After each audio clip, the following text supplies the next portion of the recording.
5 kali diancam, Prabowo ungkap pemodal besar ingin kuasai media, Hasyim ungkap tanda-tanda.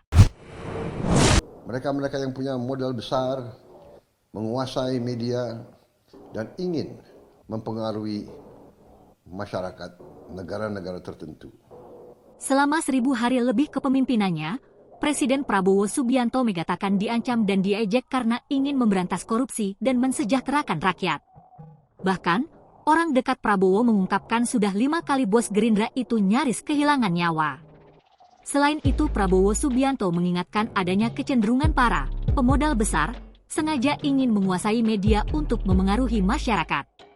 Hal itu disampaikan Prabowo saat memberikan ucapan selamat Hari Pers Nasional ke-79, Minggu, 9 Februari 2025. Meski tak menyampaikan secara detail siapa sosok pemodal besar itu, namun menurutnya insan media harus waspada. Sebab ada indikasi tujuannya ingin memecah belah bangsa, penyebaran kebencian dan ketidakpercayaan terhadap sesama warga negara. Perlu saya ingatkan bahwa pers Indonesia harus selalu mengutamakan kepentingan bangsa, negara, dan rakyat Indonesia.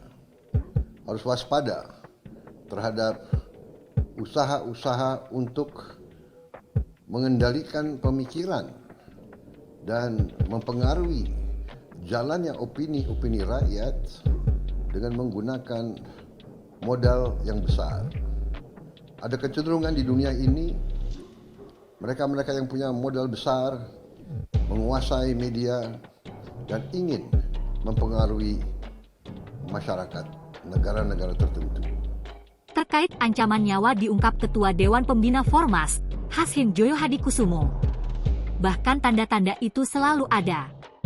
Pak Prabowo sudah hampir 5 kali menghadapi situasi di mana dia pikir akan dipanggil Tuhan, ujar Hasyim dalam acara Keberagaman Etnis Tionghoa, melangkah bersama menuju Indonesia Emas Senin, 3 Februari 2024. Menurut Hasyim, pengalaman itu justru semakin menguatkan tekad Presiden Prabowo dalam memimpin Indonesia dengan program pro-rakyat dan memerangi korupsi, dan ini yang menimbulkan ketidaknyamanan dari pihak tertentu.